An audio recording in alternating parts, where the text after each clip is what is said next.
ಜೀವನ ಪಾಠಶಾಲೆ. ಜಗತ್ತೇ ಒಂದು ಶಾಲೆ, ಪ್ರಕೃತಿಯೇ ನಮ್ಮ ಗುರು. ಕೇಳಿ ಪ್ರತಿ ಶುಕ್ರವಾರ ಬೆಳಗ್ಗೆ 8 ಗಂಟೆಗೆ ಹಾಗೂ ಸಂಜೆ 5 ಗಂಟೆಗೆ ನಿಮ್ಮ ನೆಚ್ಚಿನ JSS ರೇಡಿಯೋ 91.2 FM ಕಂಪನಾಂಕದಲ್ಲಿ.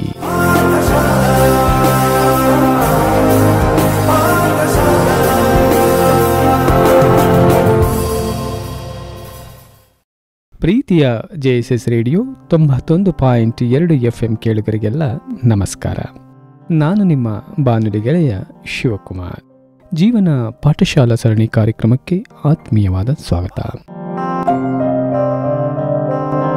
ಈ ಸರಣಿಯ ಇಂದಿನ ವಿಷಯ ಮಕ್ಕಳಲ್ಲಿನ ಅಂತರ್ಶಕ್ತಿ.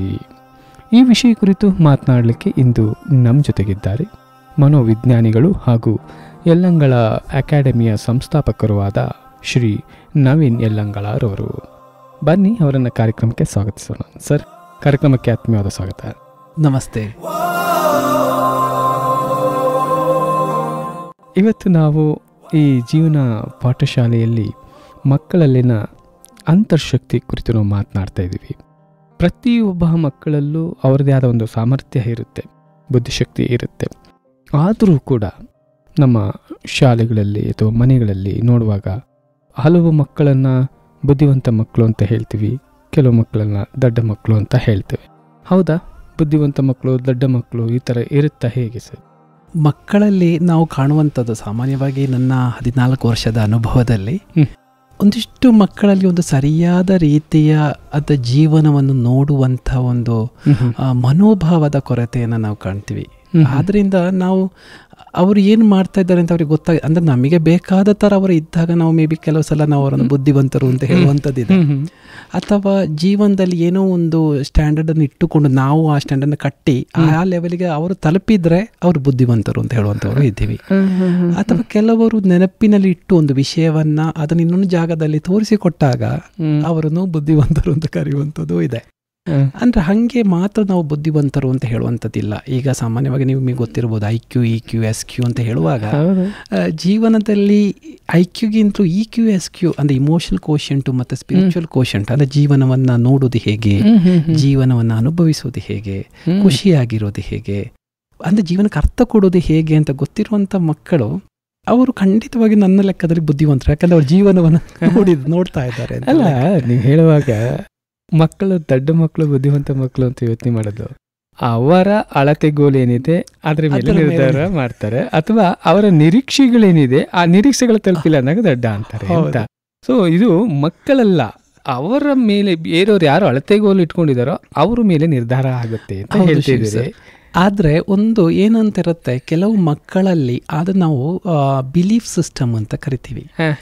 ಈ ಮಕ್ಕಳಲ್ಲಿ ಅವರು ದಡ್ಡರು ಅಥವಾ ತುಂಬ ಇಂಟೆಲಿಜೆಂಟು ಅಂತ ಹೇಳುವಂಥ ಒಂದು ಮನೋಭಾವ ಇರುತ್ತಲ್ಲ, ಅಂದರೆ ಬಿಲೀಫ್ ಸಿಸ್ಟಮ್ ಅಂತ ಏನನ್ನ, ಇದನ್ನು ಕ್ರಿಯೇಟ್ ಮಾಡೋದಕ್ಕೆ ಎಷ್ಟೋ ಸಮಯದಲ್ಲಿ ಪೇರೆಂಟ್ಸ್ಗಳು, ಟೀಚರ್ಸ್ಗಳು ಕಾರಣ ಆಗ್ತಾರೆ. ಒಂದು ಉದಾಹರಣೆಗೆ, ಒಂದು ಸ್ಕೂಲಲ್ಲಿ ನಾವು ಹೋದಾಗ ಒಂದು ಮಗು, ನಾನು ಎಷ್ಟೇ ಮಾತಾಡಿಸಿದ್ರು ಆ ಮಗು ನನ್ನನ್ನು ನೋಡ್ತಾ ಇರಲಿಲ್ಲ. ನಂಗೆ ಗೊತ್ತಾಯ್ತು ಆಗ ಮಗುವಿಗೆ ಏನು ತೊಂದರೆ ಆಗ್ತಾ ಇದೆ. ಸೆಷನ್ ಆದ ನಂತರ ನಾನು ಕೆಲವು ಸ್ಕೂಲಲ್ಲಿ ಹೋದರೆ ಏನು ಚೀಟಿಯಲ್ಲಿ ಬರೆದು ಮತ್ತೆ ನನ್ನನ್ನು ಮೀಟ್ ಮಾಡುವಂಥ, ಅಂದರೆ ಗಟ್ಟಿ ಹೇಳಿದ್ರೆ ಅವ್ರಿಗೆ ಏನೋ ಬೇಸರ ಆಗ್ಬೋದು ಅಂತ ಚೀಟಿ ಕೊಡೋದಿದೆ. ಹಾಗೆ ಆದಾಗ ಆ ಮಗು ಮತ್ತೆ ಬಂದು ನನ್ನ ಹತ್ರ ಮಾತಾಡುವಾಗ ನಾನು ಕೇಳಿದೆ, ಯಾಕೆ ನೀನು ಇಷ್ಟೂ ನಾನು ಪ್ರಶ್ನೆ ಕೇಳಿ ಉತ್ತರ ಮಾಡ್ತಾ ಇಲ್ಲ? ಆಗ ಆ ಮಗು ಹೇಳಿದ್ದು ನನಗೆ ಈಗಲೂ ಒಂಥರ ಮನಸ್ಸಿಗೆ ಒಂಥರ ಚುಚ್ಚಿದ ಥರ ಆಗುತ್ತೆ.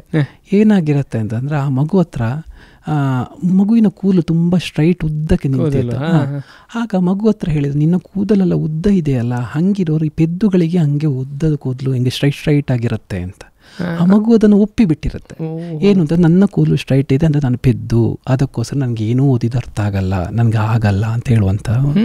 ಆದರೆ ಈಗ ಹುಡುಗ ಡಿಪ್ಲೊಮಾ ಮಾಡ್ತಾ ಇದ್ದಾನೆ, ಅದು ವಿಷಯ ಬೇರೆ.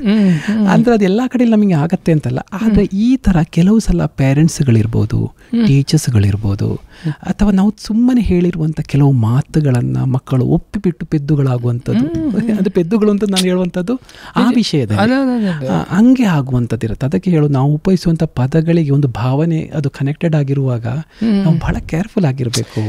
ಅಲ್ಲಲ್ಲ, ಇವನ್ ಮನೆಯಲ್ಲಿ, ಶಾಲೆಯಲ್ಲಿ ಕೂಡ ಅವ್ರ ಬಗ್ಗೆ ಬೇರೆಯವ್ರು ಏನು ಹೇಳ್ತಿದ್ರೆ ಅಂತ ಗ್ರಹಿಸ್ತವೆ. ಯಾವಾಗಲೂ ಅವನು ಬಹಳ ಬುದ್ಧಿವಂತ, ಚೆನ್ನಾಗಿ ಓದ್ತಾನೆ ಅಂದರೆ ಅವಕ್ಕೆ ಉತ್ತೇಜನ ಸಿಗ್ತಾ ಇರುತ್ತೆ. ಹೌದು, ಅವನು ದಡ್ಡ ಏನು ಹೇಳಿದ್ರು ಅರ್ಥ ಆಗಲ್ಲ ಅಂತ ಯಾವಾಗಲೂ ಹೇಳ್ತಿದ್ರೆ ಅವನಿಗೆ ಬಹುಶಃ ಅದು ಡಿಮೋಟಿವೇಶನ್. ಹೌದು ಹೌದು ಹೌದು. ಆದರೆ ಅಲ್ಲಿ ಒಂದು ನಾವು ಇದನ್ನೇ ಈಗ ಸಾಮಾನ್ಯವಾಗಿ ಈಗಿನ ಒಂದು ಟ್ರೆಂಡ್ ಅಂತ ಹೇಳ್ಬೋದು, ಮಕ್ಕಳು ಏನೇ ಮಾಡಿದ್ರು ಸಭಾಷ್ ಅಂತ ಹೇಳುವಂತೆ. ಯಾಕೆಂತಂದ್ರೆ ಇಲ್ಲಿಯೂ ಅವ್ರು ಕೇಳ್ಕೊಂಡಿದ್ದಾರೆ ಏನೋ ಪಾಸಿಟಿವ್ ಆಗಿ ನಾವು ಹೇಳ್ಬಿಡ್ಬೇಕು ಮಕ್ಕಳಿಗೆ ಅಂತ. ಅದಕ್ಕೋಸ್ಕರ ತುಂಬ ನಾವು ಅವರನ್ನು ಎತ್ತಿಡುವಂಥದ್ದು ಅದು ತಪ್ಪಾಗತ್ತೆ. ಈಗ ಕೆಲವು ಟಿ ವಿ ಕಾರ್ಯಕ್ರಮಗಳೆಲ್ಲ ಬರುವಂಥ ಮಕ್ಕಳ ಆ್ಯಟಿಟ್ಯೂಡನ್ನು ನೀವು ಸ್ಟೇಜ್ ಕಾರ್ಯಕ್ರಮಗಳಲ್ಲಿ ನೋಡಿ ನಿಮಗೆ ಗೊತ್ತಾಗುತ್ತೆ. ನಾನು ತುಂಬ ಒಂದೇ ಸ್ಟೇಜ್ನಲ್ಲಿ ಆ ಮಕ್ಕಳು ಇರ್ತೀನಿ, ನಾವು ಇರ್ತೀವಿ, ಅವರು ನಮ್ಮನ್ನು ಸೋಲಿಸೋರು ಯಾರೂ ಇಲ್ಲ ಅಂತ ಹೇಳುವಂಥ ಓವರ್ ಕಾನ್ಫಿಡೆನ್ಸ್ ಬಂದುಬಿಟ್ಟಿರುತ್ತೆ. ಆದರೆ ಸ್ವಲ್ಪ ಕಳೆದಾಗ ಗೊತ್ತಾಗುತ್ತೆ ನಂತರ ಅಂಥ ಟ್ಯಾಲೆಂಟ್ ಇಲ್ಲ ಅಂತ. ಕೆಲವು ಹಳ್ಳಿ ಸ್ಕೂಲ್ಗಳಲ್ಲಿ ಹೋದಾಗ ಕೆಲವು ಮಕ್ಕಳ ಬಿಹೇವಿಯರ್ ನೋಡಿ ನನಗೆ ಗೊತ್ತಾಗುತ್ತೆ. ಯಾಕೆ ಅಂತಂದರೆ ಆ ಮಕ್ಕಳು ಕ್ಲಾಸಲ್ಲಿ ಫಸ್ಟ್ ಇರ್ತಾರೆ, ಆಗ ನಾನೇ ಗ್ರೇಟ್ ಅಂತ ಹೇಳುವಂಥ ಮನೋಭಾವ ಇರುವಂಥದ್ದನ್ನು ಬೆಳೆಸಿಕೊಂಡಿರುತ್ತೆ. ಹಂಗೂ ಬರಬಾರ್ದು. ಅಂದ್ರೆ ಈ ಭಯನೂ ಇರಬಾರ್ದು, ಅಂದ್ರೆ ಓವರ್ ಕಾನ್ಫಿಡೆನ್ಸ್ ಇರಬಾರ್ದು. ಆ ಮಧ್ಯದಲ್ಲಿ ಅಂದ್ರೆ ಸಮಚಿತ್ತತೆ ಅಂತ ನಾವು ಹೇಳೋದು ಅಲ್ಲೇ SQ ಲೆವೆಲ್ ಅಂತ ಹೇಳೋದು. ಇದು ಮಗು ನಿಜವಾಗಿ ಕಲ್ತಿದ್ರೆ ಆಗ ಆ ಮಗು ನಾವು ಹಿಂದೆ ತಿರುಗಿ ನೋಡ್ಬೇಕಾಗಿಲ್ಲ, ಆ ಮಗು ಚೆನ್ನಾಗಿ ಜೀವನ ರೂಪಿಸುತ್ತೆ. ಬಹಳ ಅದ್ಭುತವಾಗಿ ಹೇಳಿದ್ರಿ. ಒಂದು IQ, EQ, SQ ಅಂದ್ರೆ ನೀವು ಸಾಮಾನ್ಯವಾಗಿ IQನೇ ಬೇಸ್ ಮೇಲೆ ಒಂದು ಮಗುನ ಅಳಿತಾರೆ ಸಾಮಾನ್ಯವಾಗಿ. ಆದ್ರೆ ನೀವು ಹೇಳ್ತಾ ಇದ್ದೀರಿ ನೋ, ಅದಲ್ಲ. EQ, SQ ಎರಡೂ ಕೂಡ ಬಹಳ ಇಂಪಾರ್ಟೆಂಟು. ಇದೇ ನಿಜವಾದ ಸಮಚಿತ್ತತೆಯನ್ನು ಕಾಪಾಡ್ಕೊಳ್ಳೋದು ಅಂತ. ಸೊ ಇದ್ರ ಬಗ್ಗೆ ಗಮನ ಕೊಡಬೇಕು. ಆದರೆ ಆ ಗಮನ ಕೊಡೋಕೆ ಮುಂಚೆ ಅದು ನನಗೆ ಗೊತ್ತಿರಬೇಕು. ಒಬ್ಬ ಪೋಷಕನಾಗಿ, ಒಬ್ಬ ಶಿಕ್ಷಕನಾಗಿ ಅದು ನನಗೆ ಗೊತ್ತಿರಬೇಕು ಅಂತ. ಅದು ತಿಳ್ಕೊಳ್ಳೋದು ಬಹಳ ಮುಖ್ಯ ಸರ್. ಅದರ ಜೊತೆ ಕೆಲವು ಮಕ್ಕಳು ಹೇಳ್ತಾರೆ ನನಗೆ ಓದಿದ್ರೆ ಏನೂ ಅರ್ಥ ಆಗಲ್ಲ ಅಂತಾರೆ. ಇನ್ನು ಕೆಲವು ಮಕ್ಕಳು ಅರ್ಥ ಆಗುತ್ತೆ ಆದರೆ ನೆನಪಲ್ಲಿ ಉಳಿಯಲ್ಲ ಅಂತಾರೆ. ಸೊ ಇದು ಯಾಕೆ ಬರುತ್ತೆ ಮಕ್ಕಳಲ್ಲಿ ಸಾಮಾನ್ಯವಾಗಿ? ಮತ್ತೆ ಶಿವ ಸರ್ ಏನಾಗುತ್ತೆ ಅಂತಂದರೆ ಇಲ್ಲಿಯೂ ಆ ಮಗುವಿನಲ್ಲಿ ಇರುವಂಥ ಒಂದು ಬಿಲೀಫ್ ಸಿಸ್ಟಮ್ ಅಂತ ನಾನು ಹೇಳಿದೆ. ಈ ಬಿಲೀಫ್ ಸಿಸ್ಟಮ್ ಹೆಂಗೆ ಅಂದರೆ ಕೆಲವು ಅನುಭವಗಳಿಂದ ಅದು ಇದಾಗಿರುತ್ತೆ. ನಿಮಗೆ ಗೊತ್ತಿರುವ ಈ ಆನೆ ಕತೆ ಕೇಳಿರ್ತೀನಿ. ಆನೆ ಮರಿ ತಂದು ಅದರ ಕಾಲಿಗೆ ಸಂಕೋಲೆಯನ್ನು ಕಟ್ಟಿರ್ತಾರೆ. ಆನೆ ಮರಿ ಅದನ್ನು ಬಿಡಿಸಿ ಹೋಗೋಕ್ಕೆ ಪ್ರಯತ್ನಿಸುತ್ತೆ, ಅದಕ್ಕಾಗೋದಿಲ್ಲ. ಅದೇ ಆನೆ ದೊಡ್ಡದಾದಾಗ ಅದನ್ನು ಬಿಡಿಸಿ ಹೋಗೋಕ್ಕೆ ಸಾಧ್ಯ ಇದೆ, ಆದರೆ ಆನೆ ಬಿಡಿಸಿ ಹೋಗೋದಿಲ್ಲ. ಯಾಕೆ ಅಂತಂದರೆ ಅದು ಅವರ ಒಂದು ನಂಬಿಕೆ ಇದೆ, ನಂಗೆ ಒಟ್ಟಿಸಿ ಹೋಗೋಕ್ಕೆ ಸಾಧ್ಯ ಇಲ್ಲ ಅಂತ. ಆಗ ಆನೆಯನ್ನು ಕಟ್ಟಿ ಹಾಕಿದ್ದು ಯಾರು ಅಂತೇಳಿ ಮಾವುತನೋ ಸಂಕೋಲೆನೋ ಅಲ್ಲ, ಆನೆಯ ಆಲೋಚನೆ. ಇದೇ ಥರ ಎಲ್ಲ ಮಕ್ಕಳಲ್ಲಿಯೂ ನನಗೆ ಓದಿದ ನೆನಪಿರಲ್ಲ. ನಾನು ಹೇಳ್ತೀನಿ, ನಿಮಗೆ ಸಿನಿಮಾ ನೋಡಿ ನೆನಪಿರುತ್ತೆ, ಬೇರೆಲ್ಲ ನೆನಪಿರುತ್ತೆ. ಈಗ ಸ್ಕೂಲಿಗೆ ಬಿಟ್ಟರೆ ನೀವು ಡೈರೆಕ್ಟ್ ಮನೆಗೆ ಹೋಗ್ತೀರಿ, ಮನೇನ ಬಿಟ್ಟರೆ ಮತ್ತೆ ಸ್ಕೂಲಿಗೆ ಬರ್ತೀರಿ. ಸೊ ಒಂದಾದರೆ ನೀವು ಓದುವ ರೀತಿ ಸರಿ ಇಲ್ಲ, ಇಲ್ಲದಿದ್ದರೆ ಅದನ್ನು ನೆನಪಲ್ಲಿ ಇಟ್ಟುಕೊಳ್ಳುವ ರೀತಿಯಲ್ಲಿ ನೀವು ಅದನ್ನು ಓದ್ತಾ ಇಲ್ಲ, ಅಥವಾ ಅದನ್ನು ಇಟ್ಟುಕೊಳ್ಳಿಕ್ಕೆ ಏನೇನು ಬೇಕಿತ್ತೋ ಅದನ್ನು ನೀವು ಮಾಡ್ತಾ ಇಲ್ಲ, ಅಥವಾ ಬೇಕಾದ ಜಾಗ ತರಲಿಕ್ಕೆ ಗೊತ್ತಿಲ್ಲ. ಇದೊಂದು ತುಂಬ ದೊಡ್ಡದಾಗಿ ಕಾಣುವಂಥದ್ದು.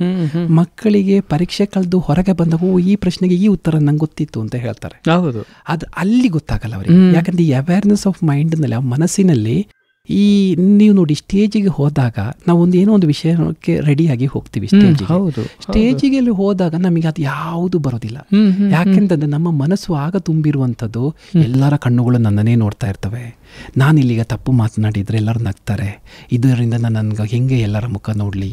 ನನ್ನ ಫೋಕಸ್ ಪೂರ್ತಿ ಇದರಲ್ಲಿ ನಿಂತಾಗ ನನ್ನ ಮನಸ್ಸಿಗೆ ಬೇಕಾದ ವಿಷಯ ಅಂತ ಅಂದುಕೊಡಕ್ಕೆ ಗೊತ್ತಾಗಲ್ಲ. ಅದೇ ಸ್ಟೇಜಿಂದ ಹೊರಗೆ ಇಳಿದಾಗ ಅವ್ರಿಗೆ ಎಲ್ಲ ಗೊತ್ತಿರುತ್ತೆ. ಹಂಗೆ ಈ ಪರೀಕ್ಷೆಯಲ್ಲೂ ಹಿಂಗೆ ಆಗತ್ತೆ. ಇದು ಬಹಳ ಬಹಳ ಮುಖ್ಯ ಸರ್. ಒಂದು ಮಗುವಿನಾಗಲಿ ಅಥವಾ ವಯಸ್ಕನಾಗಲಿ ಇದು ಬಹಳ ಮುಖ್ಯ. ನಮ್ಮ ಮನಸ್ಸಿನಲ್ಲಿ ಅತಿ ಹೆಚ್ಚು ಏನು ತುಂಬಿರುತ್ತೋ ಅದು ಒತ್ತಡ ಕೊಡುತ್ತೆ ಅಂತ. ಆರಂಭದಲ್ಲಿ ಒಬ್ಬರೇ ಕೋಣೆಯಲ್ಲಿದ್ದಾಗ ಹೆಚ್ಚು ನಿಮ್ಮ ಏನು ಮಾತಾಡಬೇಕು ಅಂತ ತುಂಬಿತ್ತು. ನೀವು ವೇದಿಕೆಗೆ ಹೋದಾಗ ಯಾರು ಏನು ನಿನ್ಕೊಳ್ತಾರೋ ಅನ್ನೋದು ಹೆಚ್ಚು ತುಂಬತ್ತೆ. ಹೌದು, ಆಗ ಬೇಕಾದ ವಿಷಯ ತರಲಿಕ್ಕೆ ಬರೋದಿಲ್ಲ. ಇದೇ ಮಕ್ಕಳಿಗೆ ಪರೀಕ್ಷಾ ಹಾಲ್ನಲ್ಲೂ ಆಗತ್ತೆ, ಹೊರಗೆ ಬಂದಾಗ ಗೊತ್ತಾಗತ್ತೆ. ಸೊ ಆದ್ದರಿಂದ ಮಕ್ಕಳು ಏನು ಮಾಡಬೇಕು ಅಂದ್ರೆ ಒಂದು ವಿಷಯವನ್ನು ಹತ್ತಿಸೋದು, ಅದನ್ನು ಉಳಿಸೋದು, ಬೇಕಾದ ಜಾಗದಲ್ಲಿ ತರಲಿಕ್ಕೆ ಆಗತ್ತಾ ಅಂತ ನೋಡೋದು ಸಮೇತ ಬಹಳ ಮುಖ್ಯ. ಸೊ ನಾನು ಅದಕ್ಕೆ ಏನು ಹೇಳ್ತಾ ಇರ್ತೀನಿ ಅಂತಂದರೆ, ಸಾಮಾನ್ಯವಾಗಿ ಈ ಪ್ರಶ್ನೆ ಪತ್ರಿಕೆಗಳನ್ನು ನಿಮ್ಮ ಟೇಬಲ್ ಮೇಲೆ ಇಟ್ಟುಕೊಂಡು ಆಗಾಗ ಅದನ್ನು ನೋಡ್ತಾ ಇದಕ್ಕೆ ಏನು ಉತ್ತರ, ಇದರಲ್ಲಿ ಏನು ಈ ಪ್ರಶ್ನೆಗೆ ಉತ್ತರವನ್ನು ಹೇಗೆ ಪಾಠ ಮಾಡಿದರು, ಇದನ್ನೆಲ್ಲ ಆಗಾಗ ತರಲಿಕ್ಕೆ ಗೊತ್ತಾಗಬೇಕು. ಅಂದರೆ ನಮ್ಮ ಕಾನ್ಷಿಯಸ್ಸಿಗೆ ಅದನ್ನು ತರಲಿಕ್ಕೆ ಒಳಗಡೆ ಇದ್ದರೆ ಮಾತ್ರ ಅದು ಹೊರಗೆ ಬರುತ್ತೆ ತಾನೇ. ಇಲ್ಲ ಅಂತಂದರೆ ಮತ್ತೆ ಓದೋದು, ಮತ್ತೆ ಅದನ್ನು ತರೋದು. ಆದರೆ ಮಕ್ಕಳು ಹಾಗೆ ಪ್ರಾಕ್ಟೀಸ್ ಮಾಡೋದೇ ಇಲ್ಲ. ಮಕ್ಕಳು ಪ್ರಶ್ನೆ ಉತ್ತರವನ್ನು ಬೈಹಾಟ್ ಹೊಡೆಯೋದು ಅಥವಾ ಒಟ್ಟಿಗೆ ಓದ್ತಾ ಹೋಗ್ತಾರೆ. ಕೆಲವು ಕಡೆ ಏನಾಗುತ್ತೆ, ನಾನು ಈ ಒಂದು ಟೆಕ್ನಿಕ್ಸನ್ನೇ ಹೇಳಿರ್ತೀನಿ ಮಕ್ಕಳ ಹತ್ರ. ದಯವಿಟ್ಟು ಪ್ರಶ್ನೆಯನ್ನು ಮತ್ತು ಉತ್ತರವನ್ನು ಒಟ್ಟಿಗೆ ಓದಬೇಡಿ. ಪ್ರಶ್ನೆಯನ್ನು ಓದಿ ನಿಮ್ಮಲ್ಲಿ ಅದಕ್ಕೆ ಉತ್ತರ ಇದೆಯಾ ಅಂತ ಫಸ್ಟ್ ಕನ್ಫರ್ಮ್ ಮಾಡ್ಕೊಳ್ಳಿ. ಹುಡುಕಿ ಉತ್ತರ ಇಲ್ಲ ಅಂತ ಆದಾಗ, ಅಥವಾ ಉತ್ತರ ನಿಮಗೆ ಖುಷಿ ಕೊಡ್ತಾ ಇಲ್ಲ, ನಿಮ್ಮಲ್ಲಿರೋ ಉತ್ತರ ಖುಷಿ ಕೊಡ್ತಾ ಇಲ್ಲ ಅಂತ ಆದಾಗ ನೀವು ಓದಿ. ಹಂಗೆ ಓದಿದ ಅದು ಬಹಳ ಚೆನ್ನಾಗಿ ನಿಮ್ಮ ಒಳಗಡೆ ಅದು ಸೇವ್ ಆಗುತ್ತೆ. ಮಾತ್ರ ಅಲ್ಲ, ಎಕ್ಸಾಮಲ್ಲಿ ಖಂಡಿತವಾಗಿಯೂ ಆ ಪ್ರಶ್ನೆ ಬಂದಾಗ ಅದನ್ನು ತಂದುಕೊಳ್ಳಿಕ್ಕೆ ಸಾಧ್ಯ ಆಗುತ್ತೆ.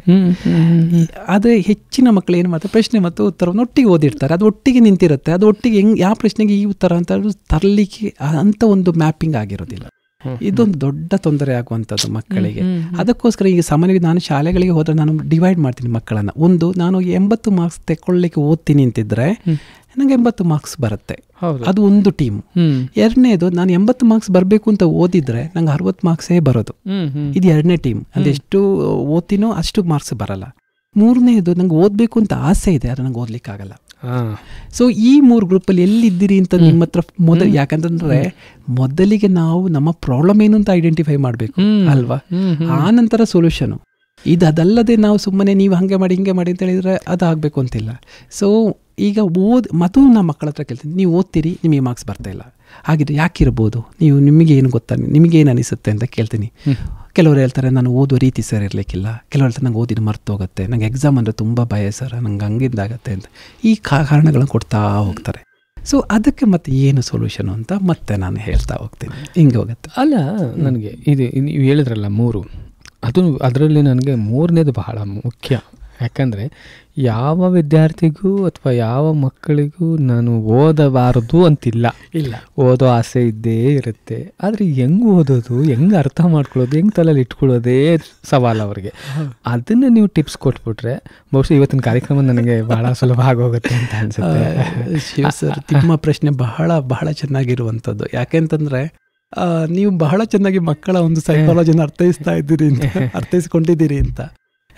ಸತ್ಯವಾಗಿಯೂ ನಾವು ಓದಿ ಈಗ ಸಾಮಾನ್ಯವಾಗಿ ಥಿಯರಿಟಿಕಲ್ ಆಗಿ ನಾವು ತುಂಬ ಮಾತಾಡ್ತೀವಿ ಮಕ್ಕಳ ಹತ್ರ. ಬೇಸರ ಮಾಡಬೇಡಿ, ಸಿಟ್ಟು ಮಾಡ್ಕೊಳ್ಬೇಡಿ, ಚೆನ್ನಾಗಿ ಓದಿ, ಇದನ್ನು ನಾವು ಹೇಳ್ತಾ ಇರ್ತೀವಿ. ಇದೆಲ್ಲವೂ ಮಕ್ಕಳಿಗೂ ಗೊತ್ತಿದೆ ಅಲ್ವಾ. ಆದರೆ ಚೆನ್ನಾಗಿ ಓದುವುದಾದ್ರೆ ಹೇಗೆ, ನನಗೂ ಆಸೆ ಇದೆ, ಬೇಸರ ಮಾಡಬಾರ್ದು ನನಗೂ ಆಸೆ ಇದೆ, ಆದರೂ ಬೇಸರ ಆಗ್ತಾ ಇದೆಯಲ್ಲ, ಏನು ಮಾಡಲಿ ಅದಕ್ಕೆ. ಇದಕ್ಕೆ ನಾವು ಅವರಿಗೆ ಟೆಕ್ನಿಕ್ಸ್ಗಳನ್ನು ಕೊಟ್ಟರೆ ಮಾತ್ರ ನಾವು ಅವರಿಗೆ ನಿಜವಾಗಿ ಒಂದು ಬೆಸ್ಟ್ ಗಿಫ್ಟ್ ನಾನು ಹೇಳೋದು ನಿಜ. ಯಾಕೆಂತಂದರೆ ಅದು ಇವತ್ತಿಗೆ ಅಂತಲ್ಲ, ಜೀವನ ಪೂರ್ತಿ ಅವರಿಗೆ ಇದಾಗುತ್ತೆ. ಒಂದು ಉದಾಹರಣೆ, ನಂದು ಇದೀಗ 14ನೇ ವರ್ಷ ನಾನು ಈ ಥರ ಕ್ಲಾಸ್ ಮಾಡುವಂಥದ್ದು. ತುಂಬ ವರ್ಷಗಳ ಹಿಂದೆ ನಾನು ಒಂದು ಪಾಸಿಟಿವ್ ಅಫರ್ಮೇಷನ್ ಅಂತ ಒಂದು ಟೆಕ್ನಿಕ್ಸನ್ನು ಹೇಳ್ತೀನಿ. ಅಂದರೆ ಮನಸ್ಸನ್ನು ರೀಪ್ರೋಗ್ರಾಮ್ ಮಾಡಲಿಕ್ಕಿರುವಂಥ ಒಂದು ಟೆಕ್ನಿಕ್ಸ್. ಅದನ್ನು ಸೆಷನ್ ಮಾಡಿದ ನಂತರ ಅದು ಮಾಡಿ ಬಂದಿರ್ತೀನಿ, ನಾನು ಎಷ್ಟೋ ಸ್ಕೂಲಿಗೆ ಹೋಗಿರ್ತೀನಲ್ಲ. ಆದರೆ ತುಂಬ ವರ್ಷದ ನಂತರ ನನಗೊಂದು ಕಾಲ್ ಬಂತು. ಕಾಲ್ ಬಂದಾಗ ಅವರು ಆ ಮಗು ಅಲ್ಲ, ಆಗ ಒಬ್ಬ ಲೇಡಿ ಅದು ಮಾಡಿ, ಸರ್ ನಿಮಗೆ ನಾನು ಇವತ್ತು ಮನಸ್ಸಾರೆ ಥ್ಯಾಂಕ್ಸ್ ಹೇಳ್ತಾ ಇದ್ದೀನಿ. ಏನಕ್ಕೆ ಅಂತ ಕೇಳಿದೆ ನಾನು. ಸರ್, ಇವತ್ತು ನಾನು ಲವ್ ಫೇಲ್ಯೂರ್ ಆಗಿ ನನ್ನ ಜೀವನವನ್ನು ಎಂಡ್ ಮಾಡಬೇಕು ಅಂತಿದ್ದೆ. ಆದರೆ ಆಗ ನನಗೆ ನೀವು ಹೇಳಿಕೊಟ್ಟ ನೆನಪಿರಲ್ಲ, ಬಟ್ ಪಾಸಿಟಿವ್ ಅಫರ್ಮೇಷನ್ ಅಂತ ಒಂದು ಮೈಂಡ್ ರೀಪ್ರೋಗ್ರಾಮ್ ಮಾಡುವಂಥ ಒಂದು ಟೆಕ್ನಿಕ್ ಇದೆ ಅಂತ ಗೊತ್ತಾಯಿತು. ಹಾಗೆ ನಾನು ಮತ್ತೆ ಸರ್ಚ್ ಮಾಡಿದ್ವಿ, ಪುಣ್ಯಕ್ಕೆ ಕನ್ನಡದಲ್ಲಿ ನಿಮ್ಮದೇ ಬಂತು. ನಾನು ಅದನ್ನು ನೋಡಿದ ನಂತರ ಮತ್ತೆ ಟೆಕ್ನಿಕ್ಸ್ ಮಾಡಿ ಇವತ್ತಿಗೆ 7ನೇ ದಿನ ಆಯಿತು, ಹೀಗೆ ನನಗೆ ಮನಸ್ಸು ಗಟ್ಟಿಯಾಗಿದೆ ಅಂತ ಹೇಳಿ. ಆಗ ನನಗನಿಸಿತು, ನನ್ನ ಸೆಷನ್ಗಳ ಸಾರ್ಥಕತೆ. ಅಂದರೆ ಸಾಮಾನ್ಯವಾಗಿ ಏನಾಗುತ್ತೆ ಅಂತಂದರೆ, ನಮಗೆ ಕೆಲವುದನ್ನು ನಾವು ಅವರಿಗೆ ಹಿಂಗೆ ಮಾಡಿದರೆ ಹಿಂಗೆ ಆಗ್ತದೆ ಅಂತ ಹೇಳಿದ್ರೆ ಅವ್ರು ಬೇಗ, ಯಾಕಂದರೆ ಈಗಿನ ಮಕ್ಕಳ IQ ಲೆವೆಲ್ ಭಾಳ ಶಾರ್ಪು. ಅಂದರೆ ನೀವು ಹೇಳೋದು ಸುಮ್ಮನೆ ಹಂಗೆಲ್ಲ ಸಾಯಬಾರ್ದಪ್ಪ ಎಲ್ಲರೂ ಹೇಳ್ತಾರೆ.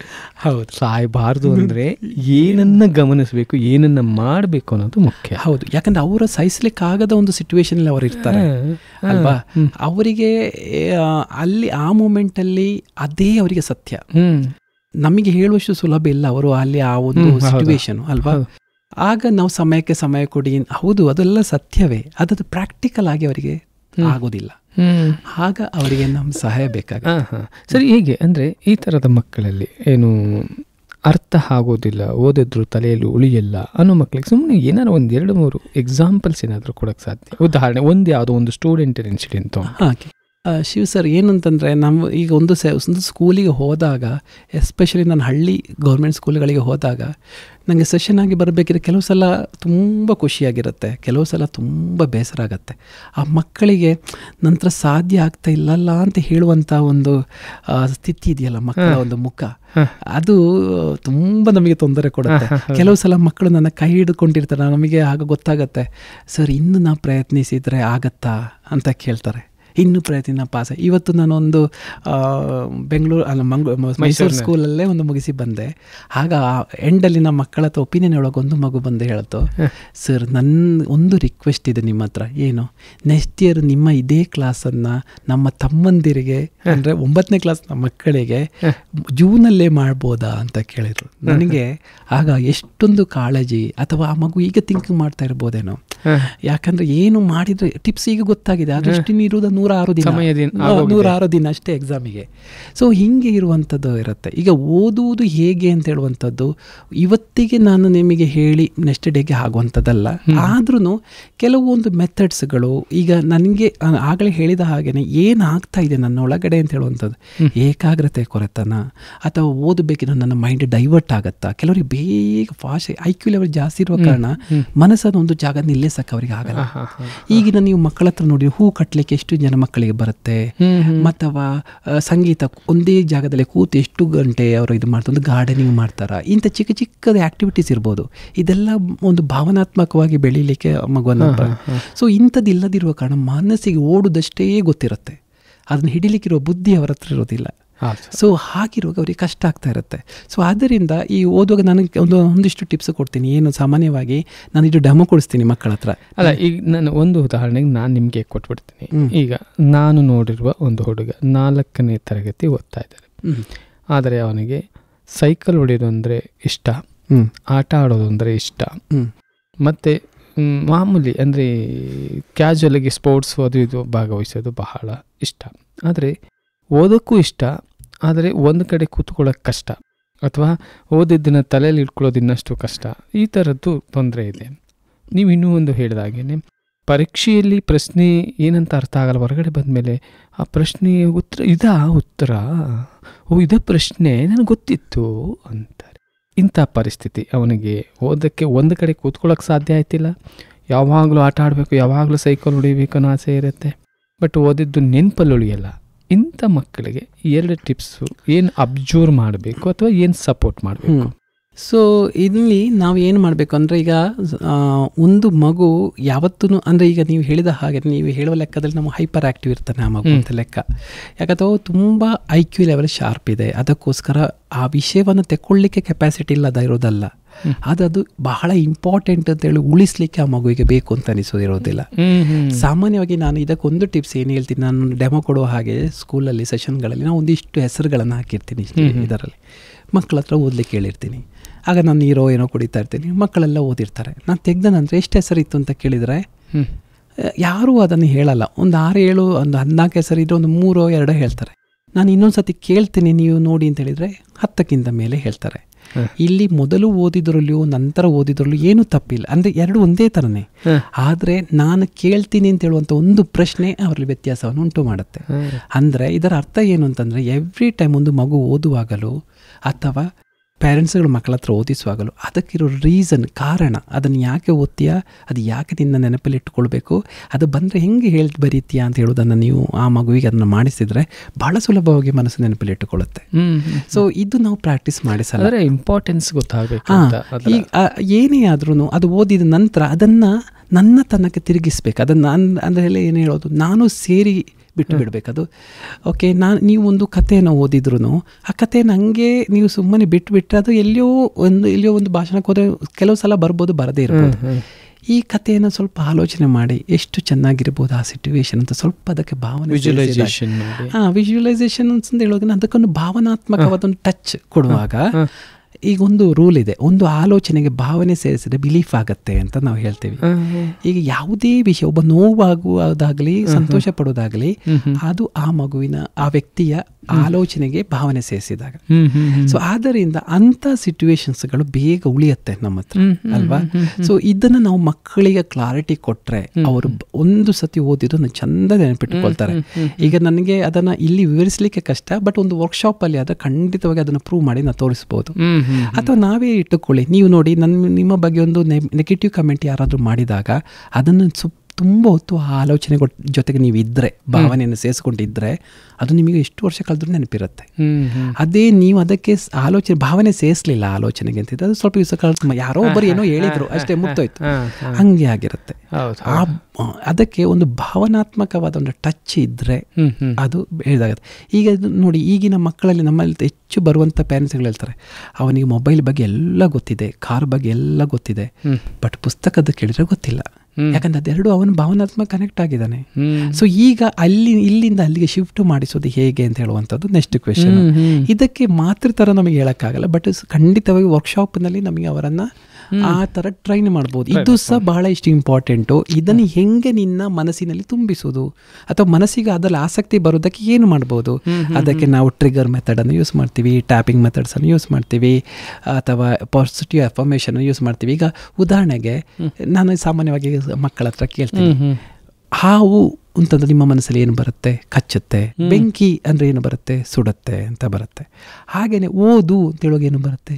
ಬೋರಿಂಗ್ ಅಂತ. ಗಣಿತ ಕಷ್ಟ. ಸೊ ಈಗ ಕಷ್ಟ ಅಂತ ಇರುವಂಥದ್ದು ಬೋರಿಂಗ್ ಅಂತ ಒಳಗಡೆ ಇದ್ದಾಗ ಅದೇ ಟ್ರಿಗರ್ ಆಗ್ತಾ ಇರುತ್ತೆ. ಈಗ ಒಂದು ಕೋಣೆಯಲ್ಲಿ ಒಂದಿಷ್ಟು ಹಾವನ್ನು ಬಿಟ್ಟು ನಿಮ್ಮನ್ನು ಒಬ್ಬರ ಬಿಟ್ಟರೆ ನಂಗೆ ಹಾವು ಅಂತಂದ್ರೆ ಹೆದರಿಕೆ ಅಂತ ಇರುವಾಗ ನಾನು ಅಲ್ಲಿ ಬದುಕಬಹುದು, ಬಿಕಾಸ್ ನಾನು ಲಾಕ್ ಮಾಡಿದ್ದೀನಿ. ಆದರೆ ನಾನು ಅಲ್ಲಿಂದ ಹೆದರ್ತಾ ಇರ್ತೀನಿ. ಹೌದಾ? ಹಾಗೇನೆ ಬೋರಿಂಗ್ ಅಂತ ಹೇಳೋದು ಟ್ರಿಗರ್ ಆಗಿದ್ದ ಸಮಯದಲ್ಲಿ ನೀವೆಷ್ಟೇ ಓದಿದ್ರು ಅದು ಸೇವ್ ಆಗ್ಲಿಕ್ಕೆ ಕಾರಣ ಆಗೋದಿಲ್ಲ. ಆ ಬೋರಿಂಗ್ ಅಂತ ಇರೋ ಕಷ್ಟ ಅಂತ ಇರುವಲ್ಲಿ ಇಷ್ಟ ಅಂತ ಆಗ್ಬೇಕು. ಅದಕ್ಕೆ ನಾವು ಅಫರ್ಮೇಷನ್ ಟೆಕ್ನಿಕ್ಸ್, ಬೇರೆ ಬೇರೆ ಟೆಕ್ನಿಕ್ಸ್ ಗಳನ್ನ ಉಪಯೋಗಿಸ್ತೀವಿ. ಒಂದು ಸತಿ ಇಷ್ಟ ಅಂತ ಆಯ್ತು ಅಂತಂದ್ರೆ ಅವರು ಬಹಳ ಬೇಗವಾಗಿ ಮತ್ತೆ ಈ ಪಾಠ ಕೇಳೋದು, ಓದುವುದು ಎಲ್ಲ ಒಂದು ನ್ಯಾಕು. ಅದೊಂದು ಸತಿ ಕಲ್ತು ಬಿಟ್ರೆ ಒಂದು ಸತಿ ಪಾಠ ಕೇಳಿದ್ರೆ ಸಾಕು. ನಂಗೆ ಅಂತ ತುಂಬಾ ಮಕ್ಕಳಿದ್ದಾರೆ, ನನ್ನ ಟ್ರೈನ್ ಆಗಿರುವಂತ ಮಕ್ಕಳು ತುಂಬಾ ಇದ್ದಾರೆ. ಅವರು ಓದುವುದೇ ಇಲ್ಲ, ಅವ್ರು ಪಾಠ ಕೇಳಿರ್ತಾರಲ್ಲ, ಕರೆಕ್ಟ್ ಪಾಠ ಕೇಳಿದ್ರೆ ಗೊತ್ತಾದ್ರೆ ಅವರಿಗೆ ಎಕ್ಸಾಮಿಗೆ ಯಾವ ಕ್ವಶನ್ಗೆ ಹೆಂಗೆ ಬರುತ್ತೆ ಅಂತ ಅವ್ರಿಗೆ ಚಂದ ಗೊತ್ತುಬಿಟ್ಟು ಅದು ನಾವು ಅದರಲ್ಲಿ ಒಂದು ಇಸ್ ಲೈಕ್ ಮೈಂಡನ್ನು ಆ ಥರ ಟ್ರೈನ್ ಮಾಡಿದಾಗೆ ನಾವು. Correct sir. ಈ ನಕಾರಾತ್ಮಕ ಆಲೋಚನೆಗಳನ್ನು ಸಕಾರಾತ್ಮಕವಾಗಿ ಕನ್ವರ್ಟ್ ಮಾಡಬೇಕು ಅಂದರೆ ತಮ್ಮ ಸಕಾರಾತ್ಮಕ ಮನೋವಿಜ್ಞಾನದ ಬಗ್ಗೆ ಸಹ ಸಾಕಷ್ಟು ಮಾತನಾಡ್ತೀರಿ. ಹೇಗೆ ಒಂದು ನೆಗೆಟಿವ್ನ ಪಾಸಿಟಿವ್ ಆಗಿ ಕನ್ವರ್ಟ್ ಮಾಡೋಕ್ಕೆ ಸಾಧ್ಯತೆಗಳು?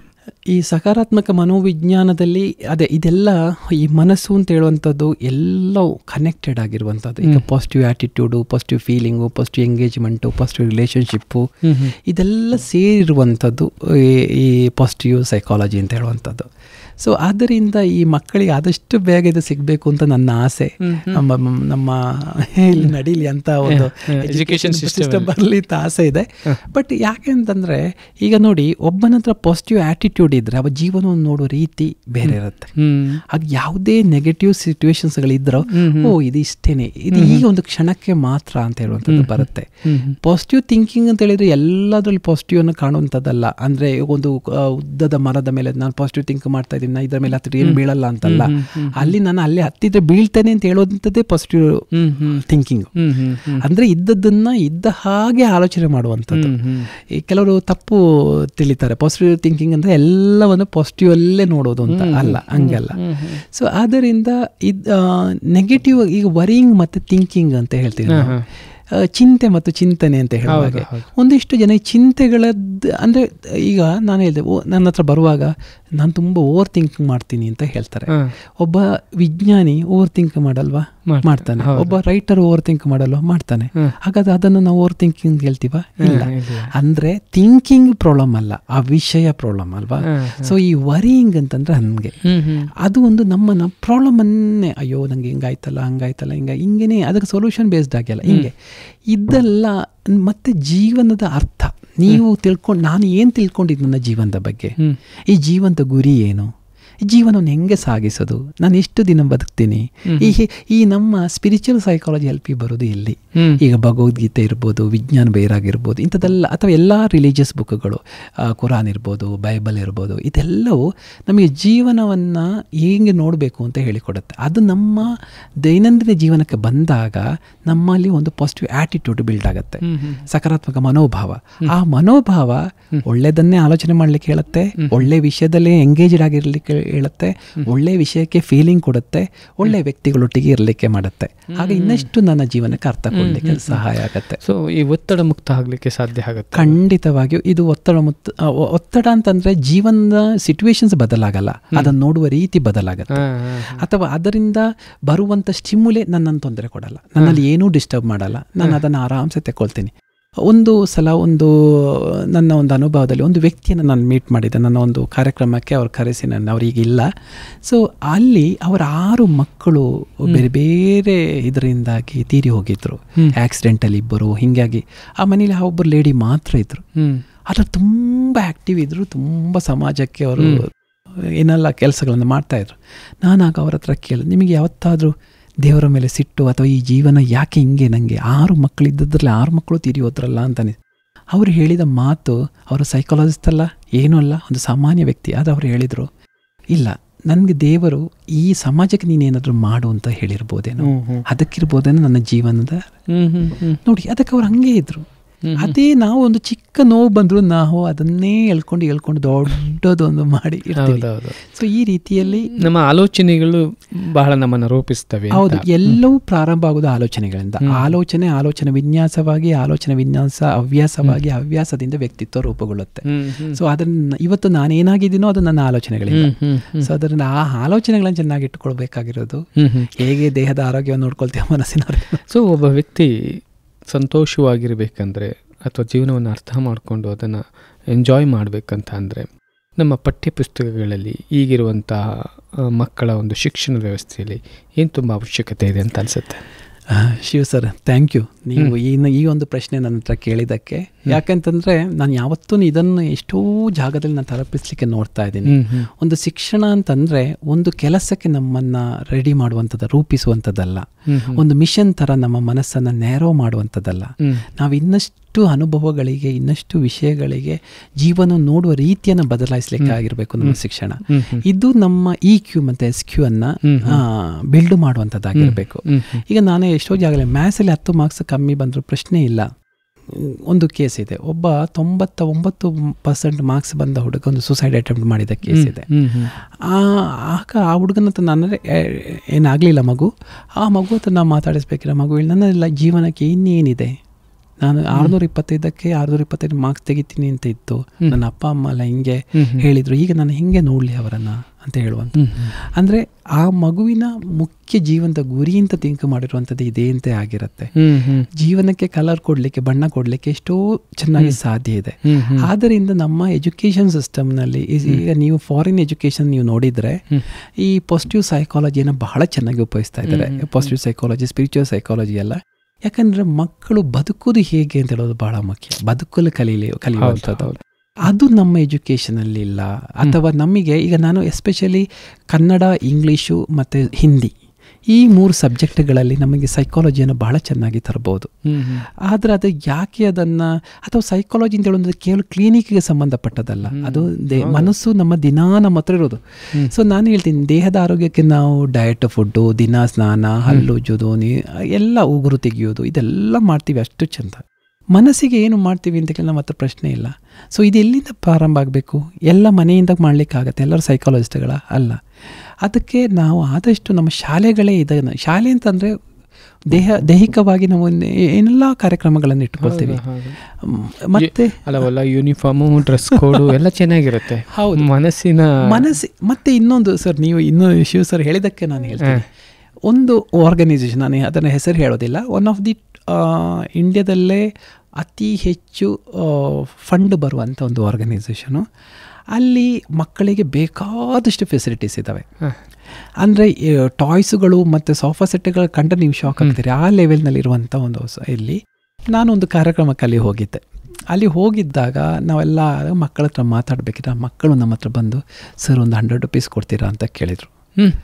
ನನಗೆ ಶಾಕ್ ಆಯ್ತು. ಅಂದರೆ ಏನು, ಮಕ್ಕಳಿಗೆ ಏನನ್ನು ಕೊಟ್ಟರು ಈ ಎಲ್ಲ ಫ್ರೀ ಸಿಗ್ತದೆ, ಎಲ್ಲ ಈಸಿಯಾಗಿ ಸಿಗ್ತದೆ ಅಂತ ಹೇಳುವಂಥ ಮನೋಭಾವ ಇರಬಾರ್ದು. ಅದೇ ಮೇ ಬಿ ನನಗೆ ಆ ಮಗು ಹೇಳಿದ ಕಾರಣ ನಾನು ಆ ಮಗುವಿನ ಹೆಸರೇ ಹೇಳ್ತೀನಿ. ಬೆಂಗಳೂರಿನಲ್ಲಿ ಒಂದು ಗೀತಾ ಅಂತ ಒಂದು ಹೆಣ್ಣು ಮಗು 96% ಮಾರ್ಕ್ಸ್ ತೆಗೆದಿದೆ. ಆ ಮಗು 1 ಗಂಟೆ ಟ್ರಾವೆಲ್ ಮಾಡಬೇಕು ಒಂದು ಜಾಗದಿಂದ ಕಾಲೇಜಿಗೆ, 2 ಮನೆ ಕೆಲಸಕ್ಕೆ ಹೋಗುತ್ತೆ. ಅಂದರೆ PUC ಮಗು 2 ಮನೆ ಕೆಲಸಕ್ಕೆ ಹೋಗುತ್ತೆ. ಒಂದು ಚೂರು ಆ ಮಗು ನನಗೆ ಕಷ್ಟ ಆಗ್ತದೆ ಅಂತಿಲ್ಲ, ಆ ಮಗುವಿಗಿಲ್ಲ. ಯಾಕೆ ಅಂತಂದ್ರೆ ಅದು ಪುಸ್ತಕದಿಂದ ಬಂದದಲ್ಲ, ಜೀವನ ಪಾಠ. ಯಾಕಂದರೆ ಮಗು ಒಂದು ಸಲ ಯಾವುದೋ ಒಂದು ಸೆಷನ್ಸಿಗೆ ಹೋದಾಗ ಮಗು ಅಂತೇಳಿ ನಿನ್ನ ಜೀವನ ನಿನ್ನ ಕೈಯಲ್ಲಿದೆ, ಅದಕ್ಕೆ ನನ್ನ ಕನ್ನಡ ವರ್ಕ್ ಬುಕ್ಕು ನಾನೇ ನನ್ನ ಶಿಲ್ಪಿ ಅಂತ. ಹೌದು ಹೌದು. ಸೊ ಈ ಥರ ಮಕ್ಕಳಿಗೆ ಎಲ್ಲವನ್ನು ಈಗ ಎಸ್ಪೆಷಲಿ ಮಕ್ಕಳಿಗೆ ನೀವು ಚಿಕ್ಕದಿರಬೇಕು, ಎಷ್ಟು ಟಾಯ್ಸ್ಗಳಿರುತ್ತೆ, ಆ ಮಕ್ಕಳ ಕ್ರಿಯೇಟಿವಿಟಿ ಬಿಲ್ಡ್ ಆಗಲ್ಲ. ನಾವೆಲ್ಲ ಚಿಕ್ಕದಿರಬೇಕಿದ್ರೆ ಒಂದು ಟಾಯ್ಸಲ್ಲಿ ಎಷ್ಟೋ ಆಟಗಳ ವೆರೈಟಿ ಆಟಗಳನ್ನ ಆಡ್ತಿದ್ವಿ. ಇದು ಆ ಮಗುವಿನ ಕ್ರಿಯೇಟಿವಿಟಿಯನ್ನು ಬಿಲ್ಡ್ ಮಾಡುತ್ತೆ. ಅಂದರೆ ತಾವು ಹೇಳೋದು ಮಕ್ಕಳನ್ನು ಬೆಳೆಸುವಾಗ ಅಥವಾ ಶಿಕ್ಷಣ ಕೊಡುವಾಗ ತುಂಬಾ ಲಕ್ಸುರಿ ಆಗೂ ಇರಬಾರ್ದು, ಅಥವಾ ಯಾವುದೋ ಒಂದು ಪಾಠ ಇದೆ ಅದನ್ನು ಬೋಧಿಸೋದಷ್ಟೇ ಅಲ್ಲ, ಜೀವನದ ಪಾಠವನ್ನು ಹೇಳಿಕೊಡೋದು ಬಹಳ ಮುಖ್ಯ ಆಗುತ್ತೆ. ಜೀವನವನ್ನು ಕಟ್ಕೊಳ್ಳೋದು ಹೇಗೆ ಅನ್ನುವ ವಿಚಾರಗಳು ನಮ್ಮ ಪಠ್ಯದಲ್ಲಿ ಬರಬೇಕಾಗತ್ತೆ. ನಮ್ಮ ಮಾನಸಿಕತೆ ಸ್ಥಿಮಿತತೆಯನ್ನು ಸಮತೋಲನದಲ್ಲಿ ಇಟ್ಕೊಳ್ಳುವಂಥ ವಿಚಾರಗಳು ಅಲ್ಲಿ ಇರಬೇಕು, ನಮ್ಮನ್ನು ನಾವು ನಿಯಂತ್ರಿಸಿಕೊಳ್ಳುವಂಥ. ನೀವು ನೋಡ್ಬೋದು ನಮ್ಮ ಗುರುಕುಲ ಪದ್ಧತಿಯಲ್ಲಿ ಅವರ ರಾಜನ ಮಗನೇ ಆದ್ರೂ ಅವನಿಗೆ ವಿದ್ಯೆ ಗುರುಕುಲದಲ್ಲಿ ಅವಳು ಸಾಮಾನ್ಯ ವ್ಯಕ್ತಿಯಾಗಿರ್ತಿತ್ತು. ಅಂದ್ರೆ ಅವನಲ್ಲಿ ಆ ಒಂದು ಸಕಾರಾತ್ಮಕ ಮನೋಭಾವ ಬೆಳಿಲಿಕ್ಕೆ ಅದು ಸಹಾಯ ಆಗುತ್ತೆ. ಸಕಾರಾತ್ಮಕ ಸಂಬಂಧಗಳು ಅಂದ್ರೆ ಪಾಸಿಟಿವ್ ರಿಲೇಶನ್ಶಿಪ್ ಬಿಲ್ಡ್ ಆಗ್ಲಿಕ್ಕಾಗತ್ತೆ. ಪಾಸಿಟಿವ್ ಎಂಗೇಜ್ಮೆಂಟ್ ಅಂದ್ರೆ ಅಲ್ಲಿ ಎಲ್ಲ ಪ್ರಾಣಿ ಪಕ್ಷಿಗಳು ಇಂಥದೊಟ್ಟಿಗೆ ಕನೆಕ್ಟ್ ಆಗ್ಲಿಕ್ಕೆ ಸಹಾಯ ಆಗುತ್ತೆ. ಒಂದು ಮತ್ತೆ ತುಂಬ ಸಿಂಪಲ್ ಆಗಿದ್ದಾಗ ಮಾತ್ರ ಬೇರೆ ವಿಷಯಗಳು ಅವನಿಗೆ ಹರಿಯುವಂಥದ್ದು, ಮೇಲ್ಗಡೆಯಿಂದ ಕೆಳಗಡೆ ಹರಿಲಿಕ್ಕೆ ಪ್ರಾರಂಭ ಆಗುತ್ತೆ. ಸೊ ಇದೆಲ್ಲವೂ ಇತ್ತು ಅಲ್ವಾ, ಒಬ್ಬ ರಾಜ ಸ್ವೀಕರಿಸುವ ಮನೋಭಾವವು, ಸ್ವೀಕರಿಸುವ ವಾತಾವರಣ ಎಲ್ಲ ಇರಬೇಕು.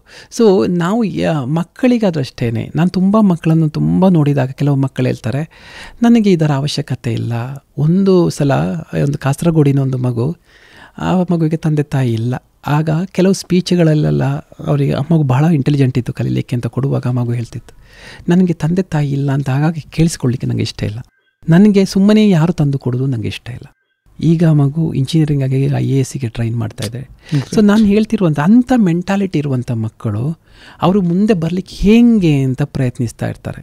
ಇಲ್ಲ ಅಂತಿದ್ರೆ ಎಲ್ಲ ಸಿಗ್ತದೆ ಅಂತ ಒಂದು ಮನಸ್ಸಿಗೆ ಒಂದ್ಸತಿ ಅಂಥ ಫಾರ್ಮ್ಯಾಟ್ಗಳು ಬಂತು ಅಂತಂದರೆ ಮಕ್ಕಳು ಲೇಸಿ ಆಗ್ತಾರೆ. ಅವರಿಗೆ ಅದನ್ನು ಯಾಕಂದರೆ ಅನುಭವ ಹೆಚ್ಚು, ನೀವು ಹೇಳೋದಕ್ಕಿಂತ ಅವರಿಗೆ ಅನುಭವಿಸುವಾಗ ಸಿಗುವಂಥದ್ದು ಅಪೋಸಿಟ್ ಆಗಿದ್ದರೆ ನೀವೆಷ್ಟೇ ಹೇಳಿ ಓದಿ ಅಂತ ಅದಕ್ಕೆ ನೆಸೆಸಿಟೀಸನ್ನು ಕೊಡಿಸಿ, ಲಕ್ಸುರೀಸನ್ನು ಕೊಡಿಸಬೇಡಿ ಅಂತ ಹೇಳ್ತೀವಿ ನಾವು. ಎಸ್ ಸರ್, ಖಂಡಿತವಾಗಲು. ಅಂದರೆ ತಾವು ಹೇಳೋದು ಮಕ್ಕಳಲ್ಲಿ ಅದರದೇ ಆದ ಸಾಮರ್ಥ್ಯ ಇರುತ್ತೆ, ಅಂತರ್ಶಕ್ತಿ ಇರುತ್ತೆ, ಅದನ್ನು ಗಮನಿಸುವಂಥ ಇದು ನಮ್ಮ ಪೋಷಕರದ್ದು ಅಥವಾ ಶಿಕ್ಷಕರದ್ದು ಆಗಬೇಕು. ಮಕ್ಕಳನ್ನು ಬೆಳೆಸುವ ವಾತಾವರಣ ಮತ್ತು ಮಾರ್ಗದರ್ಶನದಲ್ಲಿ ಅಥವಾ ಅವ್ರಿಗೆ ಸಪೋರ್ಟಿವ್ ಆಗಿ ನಿಲ್ಲುವಂಥ ಒಂದು ಎನ್ವೈರ್ನಮೆಂಟು ಕೂಡ ಮುಖ್ಯ ಆಗುತ್ತೆ. ಸೊ ಹಾಗಾಗಿ ಆವಾಗ ಮಕ್ಕಳಲ್ಲಿರುವಂಥ ಒಂದು ಅಂತರ್ಶಕ್ತಿ ಹೊರಗಡೆ ಬರುತ್ತೆ, ಅವರ ಜೀವನವನ್ನು ಕಟ್ಕೊಳ್ಳುವಂಥ ಶಕ್ತಿ ಕೂಡ ಬಿಲ್ಡ್ ಆಗುತ್ತೆ ಅಂತ ತಾವು ಹೇಳ್ತಾ ಇದ್ದೀರಿ ಸರ್. ಒಟ್ಟಾರೆ ಹೇಳೋದಾದರೆ ನಮ್ಮ ಮಕ್ಕಳನ್ನು ವಿಶೇಷವಾಗಿ ಒಂದು ಹೈಸ್ಕೂಲ್ ಲೆವೆಲು ಅಥವಾ PUC ಲೆವೆಲ್ ಮಕ್ಕಳನ್ನು ಕುರಿತು ಆ ಮಕ್ಕಳಲ್ಲಿ ಅಂತರ್ಶಕ್ತಿಯನ್ನು ಉತ್ತೇಜಿಸುವಂತಹ ಬೆಳೆಸ್ಕೊಳ್ಳುವಂಥ ಮನೋಭಾವ ಕುರಿತು ನಮ್ಮ ಪೋಷಕರಿಗೆ ಅಥವಾ ನಮ್ಮ ಶಿಕ್ಷಕರಿಗೆ ಏನು ಹೇಳಕ್ಕೆ ಇಷ್ಟಪಡ್ತೀವಿ? ಶಿವ್ ಸರ್, ಅದು ಹೇಳೋದಂತ ಸ್ವಲ್ಪ ಕಷ್ಟದ ವಿಷಯವೇ. ಆದರೂ ಸಾಮಾನ್ಯವಾಗಿ ನಾವು ಸ್ಪಿರಿಚುವಲ್ ಸೈಕಾಲಜಿಯನ್ನು ಸ್ವಲ್ಪ ಹೆಚ್ಚಾಗಿ ಈಗ ಜರ್ಮನಿಯೆಲ್ಲ ಬಹಳ ಚೆನ್ನಾಗಿ ಮಕ್ಕಳಿಗೆ ಅಳವಡಿಸಲಿಕ್ಕೆ ನೋಡುವಂಥ ವಿಷಯಗಳು ಇದುಗಳು. ಈವನ್ ಜಪಾನ್ ಸಹ ಪ್ರಾರಂಭ ಮಾಡಿಕೊಂಡಿದೆ ಅಂತ ಹೇಳ್ಬೋದು. ಯಾಕೆ ಅಂತಂದರೆ ಈ ಬದುಕನ್ನು ನೋಡುವಂಥ ರೀತಿಯನ್ನು ಅವರಿಗೆ ಸರಿಯಾದ ಜ್ಞಾನವನ್ನು ಕೊಡುವಂಥದ್ದು, ಆ ವಿಷಯವನ್ನು ಇನ್ಫಾರ್ಮೇಷನ್ ಆಗಿ ಅಲ್ಲ ನಾಲೆಜ್ ಆಗಿ ಅವರಿಗೆ ಕೊಡುವಂಥದ್ದು, ಅದನ್ನು ದೈನಂದಿನ ಜೀವನದಲ್ಲಿ ಅಳವಡಿಸುವಂಥದ್ದು. ಅದನ್ನು ಹೇಗೆ ಚಿಕ್ಕ ಚಿಕ್ಕ ವಿಷಯಗಳನ್ನು ಹೇಗೆ ಕೃತಜ್ಞತಾ ಮನೋಭಾವಗಳು ನೋಡಿ, ಈಗ ಜಪಾನಲ್ಲಿ ಗ್ರ್ಯಾಟಿಟ್ಯೂಡ್ ಜಾರ್ ಅಂತ ಮಾಡಿಸ್ತಾರೆ, ಗ್ರ್ಯಾಟಿಟ್ಯೂಡ್ ಪ್ರೇಯರ್ ಅಂತ ಮಾಡಿಸ್ತಾರೆ ಡೈಲಿ ಲೈಫ್ನಲ್ಲಿ. ಈ ಥರ ನಾವು ಅವರಿಗೆ ಅದನ್ನೆಲ್ಲ ಮಾಡಿಸುವಂಥದ್ದಿರ್ಬೋದು. ಅಥವಾ ಎವ್ರಿ ಡೇ ಅವರ ತಾಳ್ಮೆಯನ್ನು ಹೆಚ್ಚಿಸಿಕೊಳ್ಳಲಿಕ್ಕೆ ಅಥವಾ ಅದಕ್ಕೋಸ್ಕರ ಒಂದು ಪ್ರೇಯರ್ಗಳು, ಎಲ್ಲ ರಿಲಿಜನಲ್ಲೂ ಪ್ರೇಯರ್ ಇದ್ದಾವೆ, ಆ ಪ್ರೇಯರ್ಗಳನ್ನು ಮಾಡಿಸುವಂಥದ್ದು, ಅದರಲ್ಲಿ ಅವರು ಮಕ್ಕಳು ರಿಲ್ಯಾಕ್ಸ್ ಮಾಡ್ಕೊಳ್ಳಿಕ್ಕೆ ಸಹಾಯ ಆಗುತ್ತೆ. ಮತ್ತು ಆ ಒಂದು ಡಿಸಿಪ್ಲಿನನ್ನು ಬಿಲ್ಡ್ ಮಾಡಲಿಕ್ಕೆ, ಜೀವನಕ್ಕೆ ದಿನದಿಂದ ದಿನಕ್ಕೆ ನಾನು ಉತ್ತಮಗೊಳ್ಳಿಕ್ಕೆ ಇವತ್ತೇನು ಮಾಡಿದೀಯಾ ಅಂತ ಹೇಳಿಕೊಡುವಂಥದ್ದು, ಅಥವಾ ಈ ಮೈಂಡ್ಫುಲ್ನೆಸ್ ಅಂತೇಳಿ ಪ್ರೆಸೆಂಟ್ ಮೂಮೆಂಟ್ನಲ್ಲಿ ಈ ಕ್ಷಣದಲ್ಲಿ ಬೆಸ್ಟ್ ವೇಲಿ ಬದುಕುವುದು ಹೇಗೆ, ಬೆಸ್ಟ್ ಕೊಡುವುದು ಹೇಗೆ ಈ ಕ್ಷಣಕ್ಕೆ, ಇದನ್ನು ಮಾಡುವಂಥದ್ದು. ದೊಡ್ಡವರೊಟ್ಟಿಗೆ ಹೆಂಗೆ ಬೆಳಿಬೇಕು ಅಂತ, ಹೆಂಗೆ ಎಷ್ಟೋ ಮನೆಗಳಲ್ಲಿ ನಾವು ಹೋದಾಗ ಆ ಮಕ್ಕಳನ್ನು ಒಳಗೆ ಕಳಿಸ್ತಾರೆ. ಈಗ ಹಂಗಾಗಬಾರ್ದು. ಯಾಕಂದ್ರೆ ನೀವು ನೋಡಿ, ಒಂದು ಊಟಕ್ಕೆ ಪಲ್ಯ, ಚಟ್ನಿ, ಸಾಂಬಾರು ಎಲ್ಲ ಬೇಕು, ಆಗ ಒಂದು ಬೆಸ್ಟ್ ಊಟ ಅಂತ ಹೇಳುವ ಹಾಗೇನೆ ಒಂದು ಮಗು ಬೆಳಿಬೇಕಿದ್ರೆ ಮಗುವಿನ ಏಜಿನವರು ಮಾತ್ರ ಮಾತಾಡೋದಲ್ಲ, ಅಜ್ಜ, ಅಜ್ಜಿ, ತಮ್ಮ, ತಂಗಿ ಎಲ್ಲಾ ತರದ ಫೀಲಿಂಗ್ಸು ಆ ಮಕ್ಕಳಿಗೆ ಸಿಗಬೇಕು. ಆಗ ಮಾತ್ರ ಬೇರೆ ಬೇರೆ ಥಾಟ್ ಪ್ರೋಸೆಸ್ಸು, ಪ್ಯಾಟರ್ನ್ಸ್ಗಳು ಎಲ್ಲ ಬೆಳೀತಾ ಹೋಗುವಂಥದ್ದು. ಸೊ ಆದ್ದರಿಂದ ಅದಕ್ಕೂ ಸೇರಿಸ್ಕೊಳ್ಬೇಕು. ನಾನು ಕೆಲವು ಕಡೆಯಲ್ಲಿ ನೋಡ್ತೀವಿ, ಎಂಥದೊಂದು ಫಂಕ್ಷನ್ಸ್, ಈಗ ಸಮಾಜ ಸೇವೆಯ ಕಾರ್ಯಕ್ರಮಗಳು ಎಂಥದ್ದಾದ್ರು ಇದ್ರೂ ದೊಡ್ಡವರು ಬರ್ತಾರೆ, ಮಕ್ಕಳು ಬರಲ್ಲ. ಅವರು ಬರಲ್ಲ ಸರ್, ಅವ ಮನೇಲಿ ಟಿವಿ ನೋಡ್ತಾರೆ ಅಂತ ಹೇಳ್ತಾರೆ. ಇಲ್ಲ, ಅವರನ್ನೂ ಸೇರಿಸ್ಕೊಳ್ಬೇಕು. ಯಾರಾದ್ರೂ ಗೆಸ್ಟ್ ಬಂದ್ರು ಅಷ್ಟೇನೆ ಅವ್ರ ಹತ್ರನೂ ಮಾತಾಡಿಸ್ಬೇಕು, ಅವ್ರನ್ನ ಒಳಗೆ ಕಳಿಸೋದಲ್ಲ. ಸೊ ಈ ತರ ಮಕ್ಕಳಿಗೆ ಎಲ್ಲಾ ತರದ ಸಕಾರಾತ್ಮಕವಾಗಿರುವಂತ ವಿಷಯಗಳು, ಅಂದ್ರೆ ಒಳ್ಳೆ ವಿಷಯದಲ್ಲಿ ಅವರ positive engagement, positive feeling, positive thinking, positive attitude, positive role model, ಅದೊಂದು ಬಹಳ ಮುಖ್ಯ. ಪಾಸಿಟಿವ್ ರೋಲ್ ಮಾಡೆಲ್ ಈಗ ಬಹಳ ಕಮ್ಮಿ ಮಕ್ಕಳಿಗೆ ಇರುವಂಥದ್ದು. ಅವರಿಗೆ ಕ್ರಿಕೆಟರು, ಸಿನಿಮಾ ಮಾತ್ರ ರೋಲ್ ಮಾಡೆಲ್ಸ್. ಈಗ ನಾನು ಎಷ್ಟೋ ಸ್ಕೂಲಿಗೆ ಹೋಗ್ತೀನಿ, ಬಿಗ್ ಬಾಸ್ ಎಷ್ಟು ಇಂಪ್ಯಾಕ್ಟ್ ಆಗ್ತಾ ಇದೆ ಕಾರ್ಯಕ್ರಮ. ದೊಡ್ಡವರಿಗೆ ಓಕೆ, ಚಿಕ್ಕ ಮಕ್ಕಳಿಗೆ ಅದು ಇಷ್ಟೊಂದು ಇನ್ಫ್ಲುಯೆನ್ಸ್ ಆಗ್ತಾ ಇದೆ ಅಂತಂದರೆ, ಒಂದಾದರೆ ಆ ಕಾರ್ಯಕ್ರಮದಲ್ಲಿ ಒಂದಿಷ್ಟು ಪಾಸಿಟಿವಿಟಿಯನ್ನು ತುಂಬಿದೆ, ಸ್ವಲ್ಪ ಚೆನ್ನಾಗಿರ್ಬೋದು. ಅಥವಾ ಈ ಮಕ್ಕಳು ಸಹ ಅಷ್ಟೇ ಸ್ವಲ್ಪ ಅದನ್ನು ಬ್ಯಾಲೆನ್ಸ್ ಮಾಡಲಿಕ್ಕೆ ಗೊತ್ತಿರಬೇಕು. ಸಮಾಜದಲ್ಲಿ ಒಳ್ಳೆ ವ್ಯಕ್ತಿಗಳ, ಅಂದರೆ ಅಂಥ ವ್ಯಕ್ತಿಗಳನ್ನು ತೋರಿಸ್ಬೇಕು ಸಮಾಜನು. ಈ ಸಂಘ ಸಂಸ್ಥೆಗಳೆಲ್ಲ ಪಾಸಿಟಿವ್ ವ್ಯಕ್ತಿಗಳನ್ನು ತೋರಿಸ್ಬೇಕು.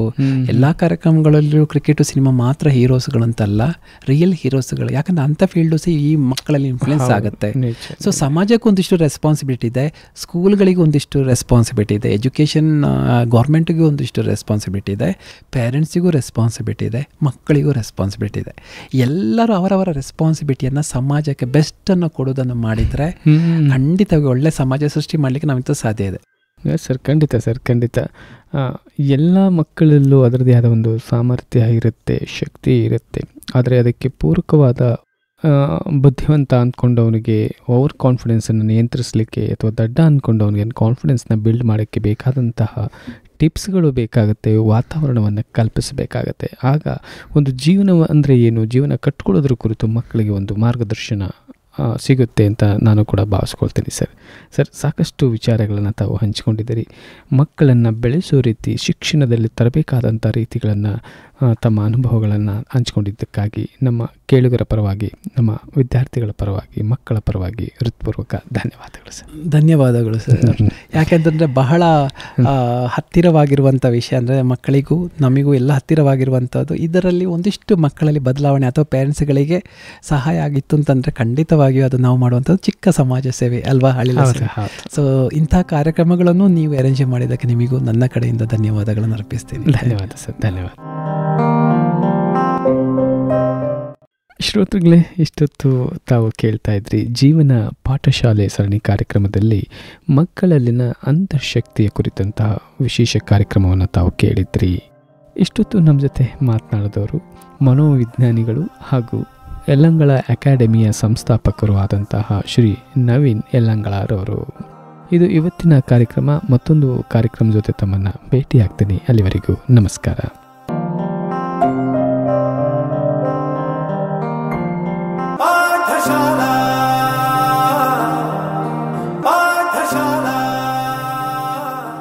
ಜೀವನ ಪಾಠಶಾಲೆ.